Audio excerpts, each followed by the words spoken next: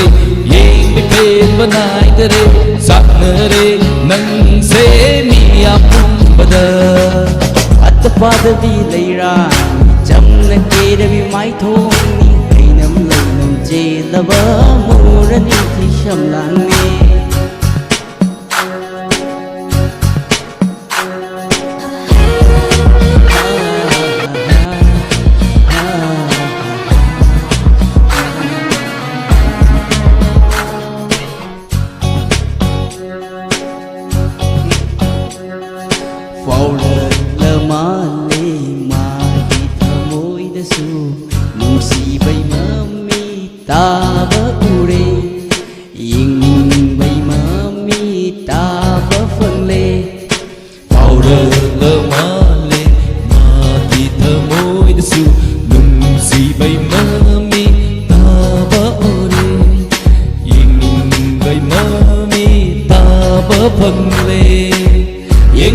da sawadi hauna sani hauna sa nupi gi matawni maram chatni yengsinna da sawadi hauna sani hauna sa nupi gi matawni maram chatni ai horo nungsi pami hai horo yaning da yarak pasu kanana khangba ngambage horo Pami hai horo yaning de yarak pasu kanana khangba ngambage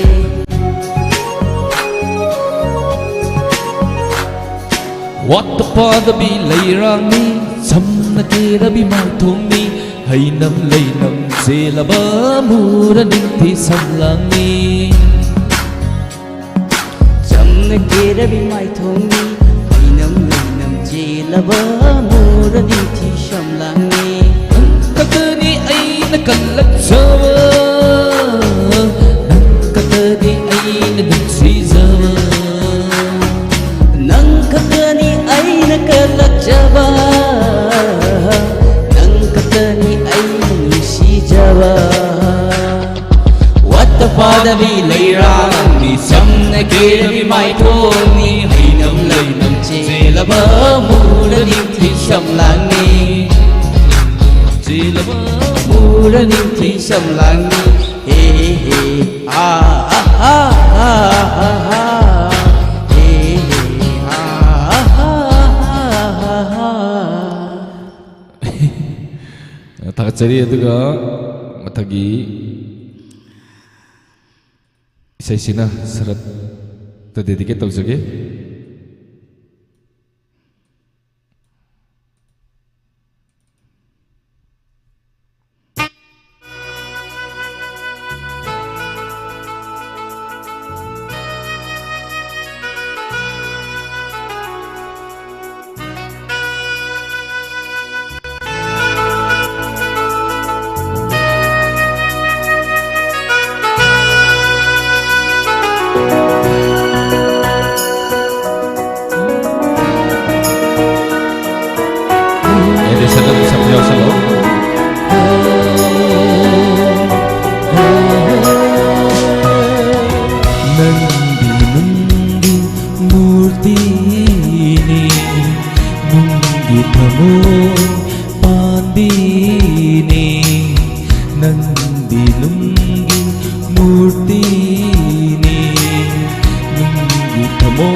Nahakna thamoy pandi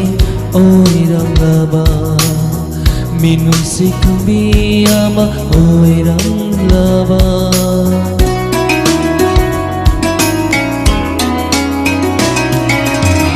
Nahakna thamoy pandi oy ranglaba Minung si kambiyama oy ranglaba Asuk wajaram lang aigi punsi Asuk wajaram loy aigi punsi Miku matasu ngobsaram gani Miku matasu ngobsaram gani Nungsi baydama wajaram lo Nungsi baydama kapjaram lo Nandu nungi murti ni Nungi thamoy padbini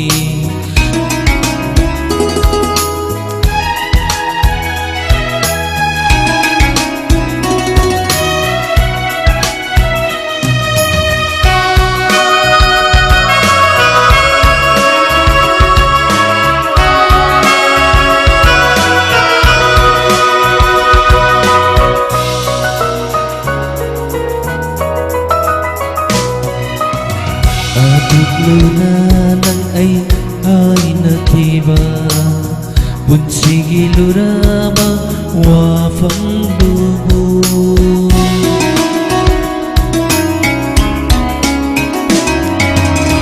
Aduk luna nang ay nakiba Bunsigi lurama wafang dubu Karigino nang Karigino nangna kai haliba Thamoy pandebu taklam libara Thamoy pandebu taklam libara Nungsi baydama hona sara Masibu nungsi bagi hona sara Nungi murti ni Nungi thamoy padbini Nungi murti nabu Nungsi kanpa hunabara Nungi thamoy dabu Minungsi iri yaurang gadara Nungi murti ni Nungi thamoy padbini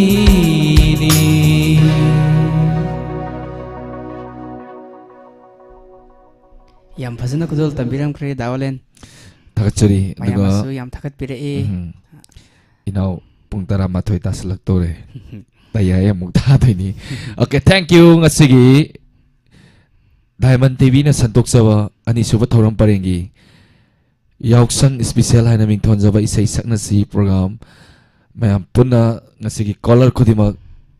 phajana isai khudol tamirak pa haningai laitana thagachari loina na YouTube live streaming na mi chani hena laibiri ba khudima puchu haningai laitana thagachari GTPN TV channel MCTV da mi yeng tabiri ba khusem live malem sin mathung na tabiri ba khudima puchu haningai laitana thagachari loina na thoroma se ngasigi paisa kapirakpa thoromasi upuning thogat pirakpa iche nandani lisingama kapirakpa haningai letana thagachari Catherine Rosan paisa kapirakpa haningai letana thagachari loinana thoromasi bo mapung phan biriba maya punamakpu olen sapam mamadi moirang them edition anina miko khara lapthok chabagi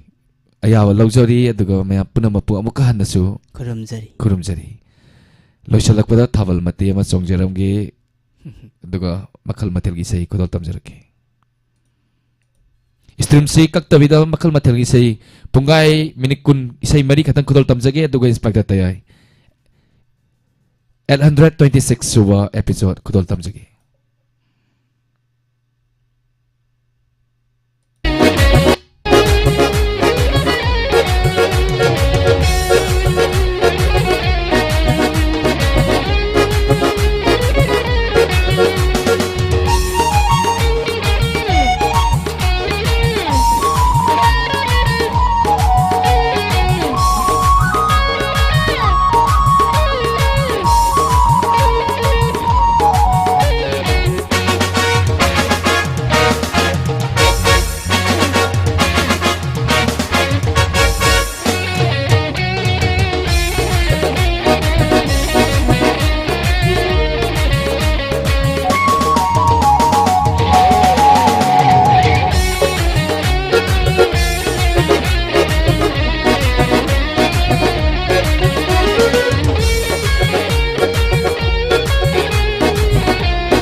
Tagatsari, mayam puno mapu amukana. Ngasigi Diamond TV na santoksari ba thoram mapung phambi ba khudi makpu suhai ninga leitana tagatsari. Loina na makal mathel gi sai khara khudal tamjage inspector tayai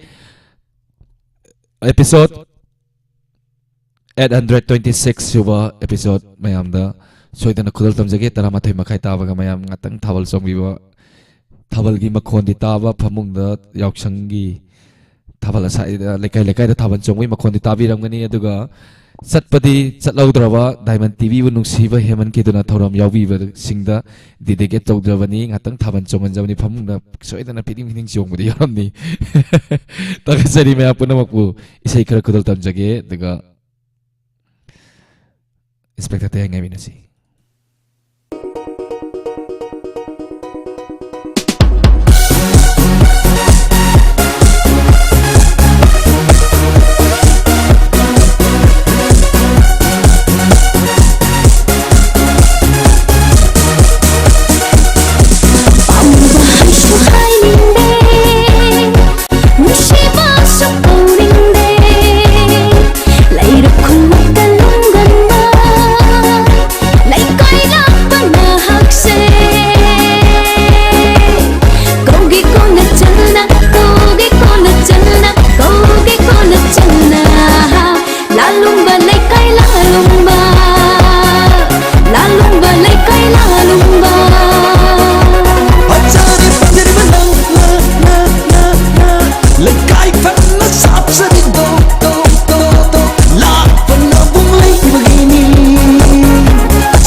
nusi hul phong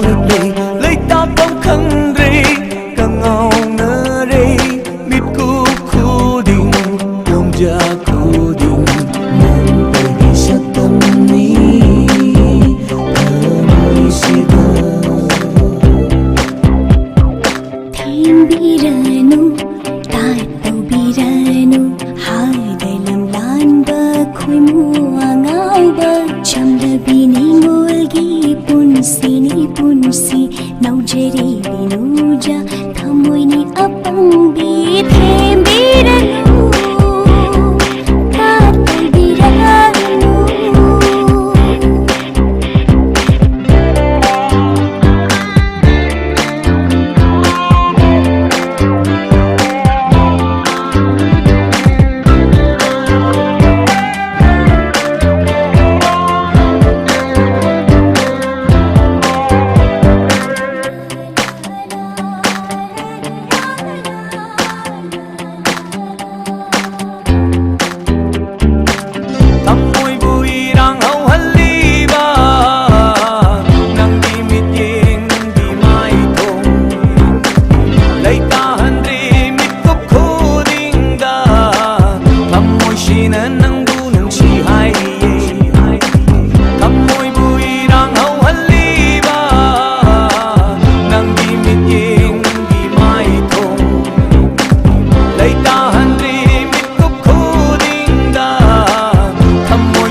चांदम नफम लेतबा ख्वाइदे तांब नंगतनी वार मच्चा कया नंगबु कौर पोथाजै चांदम नफम लेतबा ख्वाइदे तांब नंगतनी वार मच्चा कया नंगबु कौर पोथाजै इमा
Chaning kaya chafangde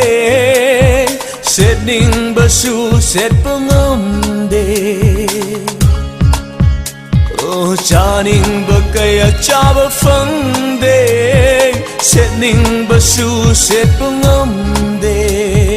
aigi mapok siyembalay nang namit sumuranu aigi mapok siyembalay nang namit sumuranu aigi punsi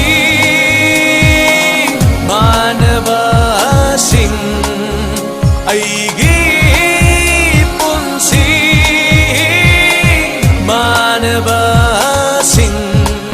Mang kharaw lối kharaw tại bang đây một kharaw như lạc lệ tên thana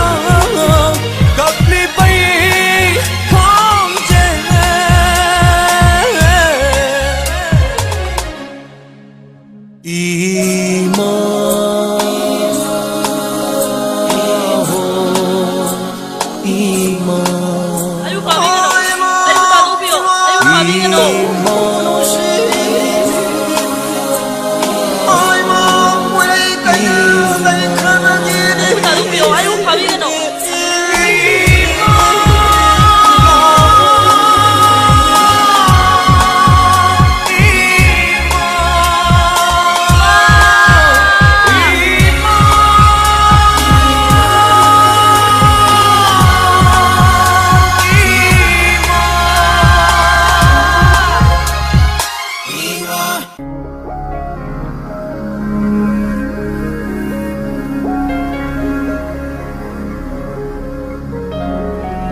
ꯑꯁꯨꯛ ꯊꯨꯅ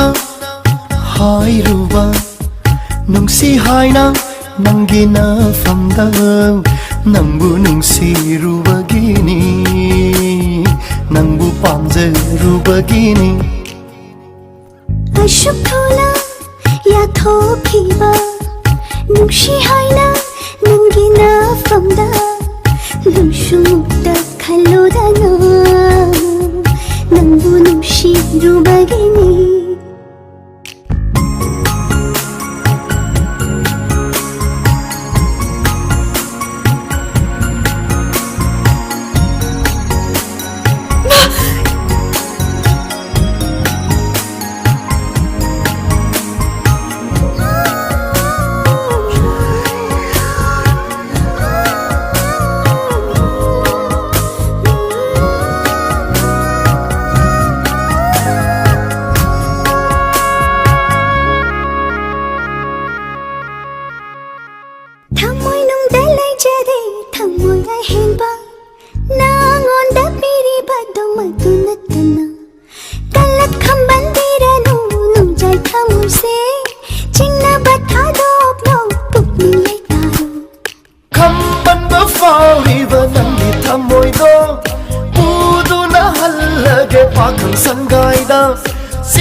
야비로네 낭부 나이버 와레네 아이디 야제리 허농심바 우비로 농시는 없다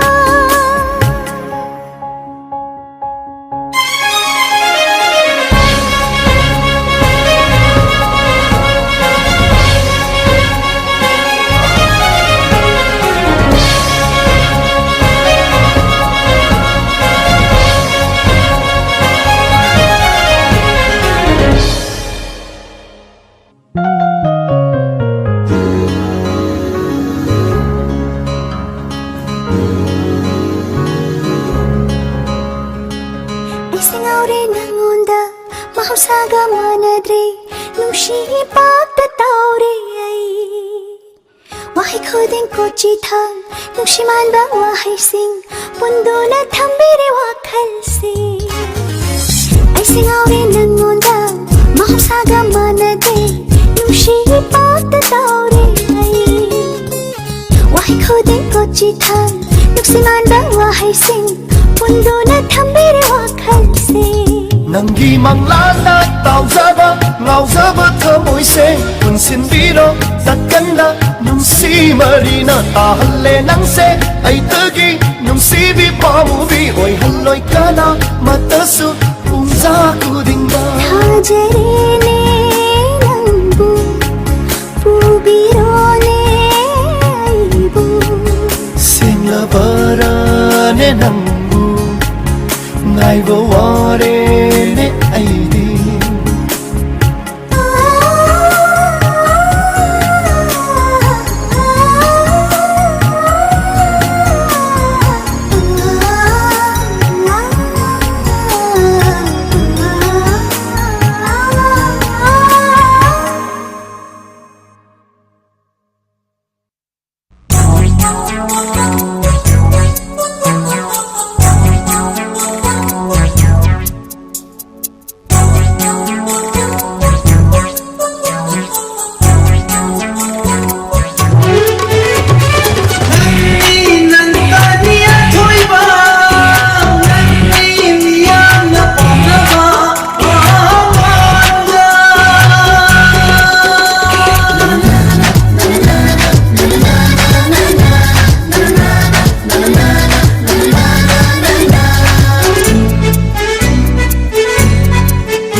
nasiba ho isanau ho isanau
यादे हायना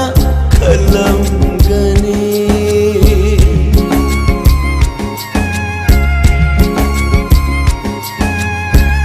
नोकनरमगनी मियामनासु आइबो इतौशें लागा नोकनरमगनी अदुबो आइना नंगु नुंसिबादी चांगदमनाबा यारोय कानागा अदुबो आइना नंगु नुंसिबादी चांगदमनाबा यारोय कानागा नुंसिबाबो नंगा मिरायरमनागा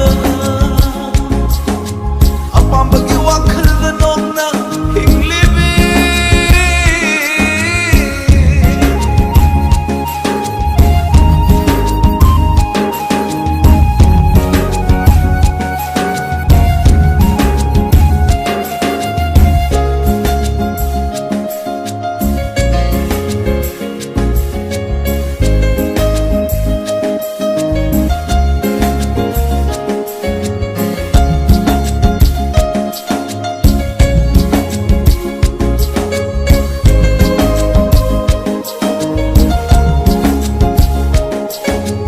Himkhora aibu minok may sa kayase kandun aibu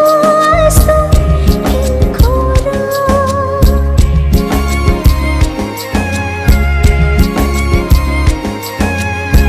Himkhora aibu nangi thamoy pothanaba pinanaba nang naibu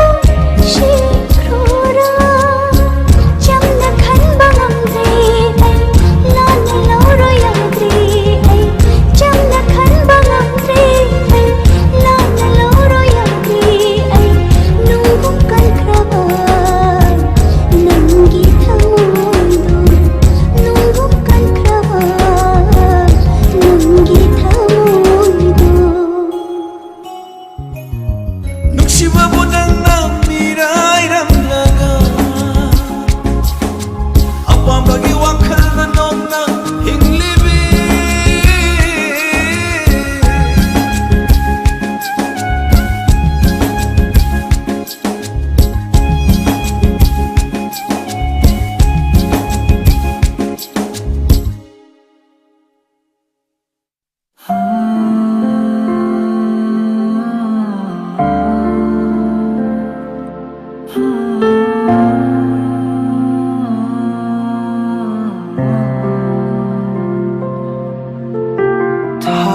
Tahirahing kumki nomlik Lila taray shay asumnada chatli lambi koding nangi sakdamnada kokhigadray Mikup shibuena kiki lakhaning kideko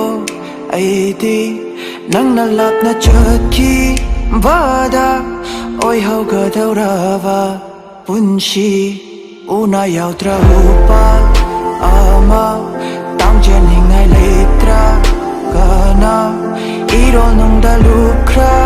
bada kaday da butiri ay maida Uraroy ng buwa magsyo Ichilsina nung mata Siya krewa siya kaya Ay di nang buning singdaga Kay na ba dumoy krasyo Kukti ay gita mo'y dadi Ininanggi king ni Jen Crow At amoy nung sida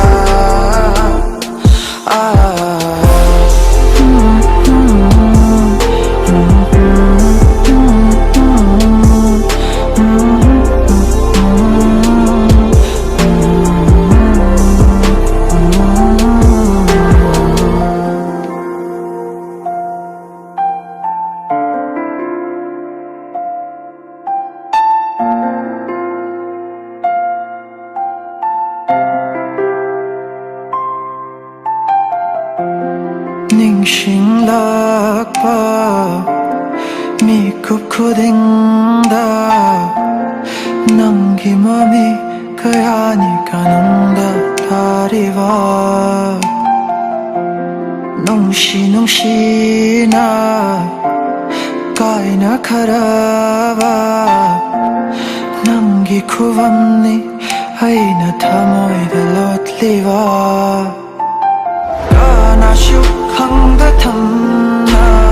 I thanta fangjai jaina yongam khidra panthungdo na loishin khra wariyama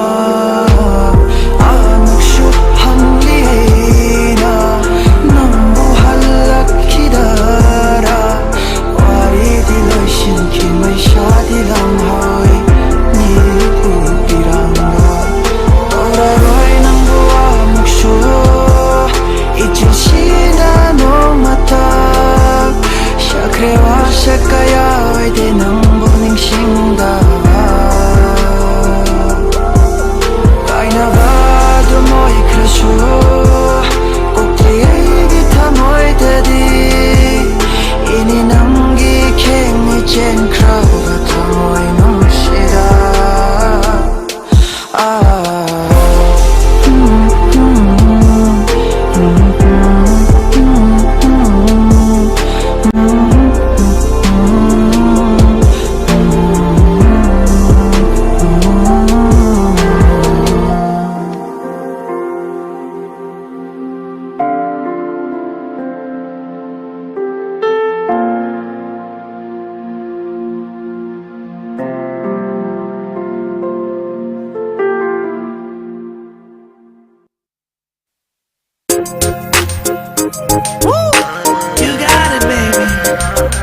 her in my dreams. She was my queen, a castle in the mountaintops, rivers and streams. Plucking sunlight from the sky in my pocket, give it to you later on in the form of a locket.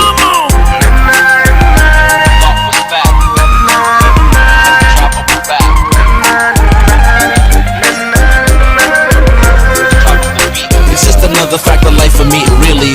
What's going on, man? The freestyle official, dude. Karamba kuchinone uhaliwa aigi mita. Pennies or a dollar or a bond or stock. Two plus and chop it up and make it feel the groove. Watch them make it, break it down, the music will just ooze. People wanna step into the party and jive.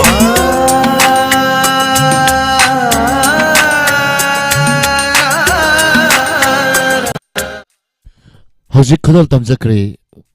makhal mathalgi sei sing mathang mathang oina